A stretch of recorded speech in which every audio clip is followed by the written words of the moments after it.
आणि आता आम आदमी पक्षाची पत्रकार परिषद सुरू है और पंजाब की एक अच्छी सरकार, भगवंत मान की सरकार जो जनता के लिए काम कर रही थी, उस काम को रोकने का, उसको बाधित करने का काम किया है। इनको कभी पंजाब के लोग माफ नहीं करेंगे। और अमित शाह जी से मैं कहना चाहता हूं, मोदी जी से कहना चाहता हूं, यह घिनौना खेल जो आम आदमी पार्टी के साथ आपने खेला है, यह घिनौना खेल जो पंजाब की जनता के साथ आपने खेला है, यह भगवंत मान की सरकार को रोकने का, उनके काम को बाधित करने का जो आपने प्रयास किया है, आपको भी इस गद्दारी और धोखेबाजी के लिए पंजाब की जनता कभी माफ नहीं करेगी।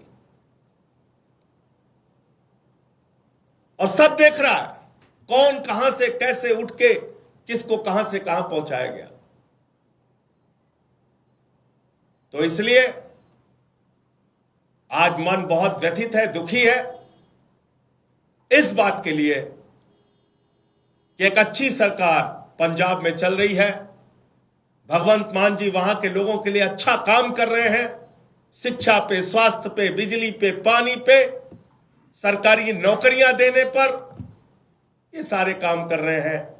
और आज उस सरकार के साथ ऑपरेशन लोटस का खेल खेला जा रहा है, हमारे सांसदों को तोड़ा जा रहा है, उनको अपनी पार्टी में शामिल किया जा रहा है, ईडी सीबीआई का इस्तेमाल किया जा रहा है।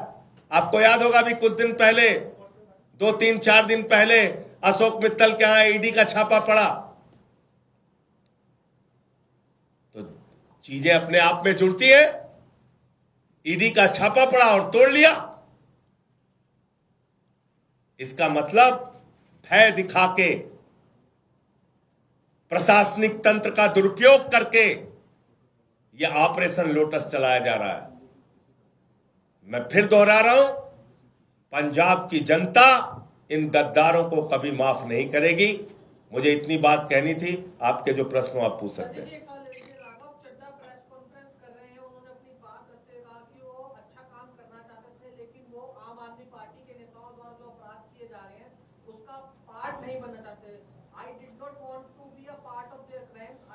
जिन लोगों ने पंजाब के किसानों के खिलाफ 3 काला कानून पास किया, उस पार्टी में शामिल होके आप लड़ाई लड़ने का काम करोगे, ईमानदारी और सच्चाई की बात करोगे। जिस पार्टी के अंदर किसानों की हत्या करने वाला गृह राज्य मंत्री का बेटा हो, जिस पार्टी के अंदर हत्या, लूट, बलात्कार करने वाले, अपराध करने वाले, किसानों की पीठ में छुरा मारने वाले, पंजाब के लोगों के पीठ में छुरा मारने वाले लोग हैं, उनके साथ जाकर आप बहुत बड़ा परिवर्तन और क्रांति करना चाहते हैं। इन बातों पर कोई यकीन करेगा? मैं ये कहना चाहता हूं। सर, राघव चड्ढा ने कहा कि वो करप्शन के खिलाफ इस जंग में आपके साथ आए थे, लेकिन अपनी जो पार्टी की अगुवाई है वो खुद वो लोग कर रहे हैं जो कि इसमें लिप्त हैं। लाखों लाख करोड़ रुपए जिस पार्टी ने भ्रष्टाचार किया, इलेक्टोरल बॉन्ड से लेके लाखों लाख करोड़ रुपए का भ्रष्टाचार भारतीय जनता पार्टी ने किया। आजादी के बाद से दुनिया की सबसे भ्रष्ट पार्टी का नाम है भारतीय जनता पार्टी। उस पार्टी में कोई शामिल हो रहा है और ईमानदारी की बात कर रहा है, इस पर कोई यकीन करेगा? जिस पार्टी ने पूरे देश में एक ऑर्गेनाइज्ड करप्शन, एक संगठित भ्रष्टाचार किया, उस पार्टी के साथ शामिल होके आप कह रहे हैं आप भ्रष्टाचार खिलाफ हैं।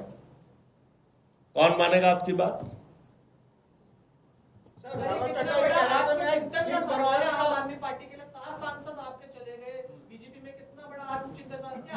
इसका जवाब जब जब आम आदमी पार्टी को धोखा दिया गया है, जब जब पंजाब की और देश की जनता को धोखा दिया गया है, जनता ने पलट के जवाब दिया है। तो इसलिए मैं कह रहा हूं कि इसका जवाब पंजाब के लोग देंगे, पंजाब की जनता देगी। इस गद्दारी, इस धोखेबाजी का जवाब पंजाब के लोग देंगे।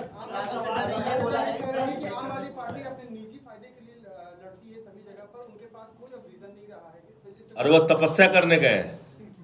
कहते हैं कि मैं गिर के वर्कर्स के लिए काम करता था। बताइए आप। लोगों के लिए काम करता था। हमारी पार्टी ज्वाइन किए थे। अरे भैया, अरविंद केजरीवाल इनकम टैक्स के कमिश्नर थे। यहां सब बड़े बड़े कैरियर वाले लोग आए हैं और सब कुछ छोड़ के त्याग करके आए हैं, इसलिए इन बातों का कोई मतलब नहीं है।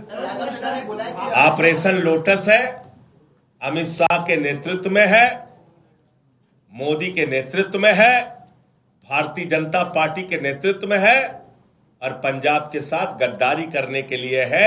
यह ऑपरेशन लोटस पंजाब के लोगों को धोखा देने और उनके कामों को रोकने के लिए है। सवाल ये है, आप बार बार एक बात कह रहे हैं कि ऑपरेशन लोटस है, अमित शाह है, नरेंद्र मोदी का दबाव है, ईडी का दबाव है, तो राघव चड्ढा या तथा अन्य 7 लोग ये दबाव में गए हैं या व्यक्तिगत रूप से भी अरविंद केजरीवाल? मित्तल जी के यहाँ छापा कब पड़ा था भैया? आप ही लोगों ने तो खबर चलाई थी, बताइए कब पड़ा था? तो राघव चड्ढा भी दबाव? अरे भैया, आप मेरे सवाल का आप जवाब नहीं, कब पड़ा था छापा?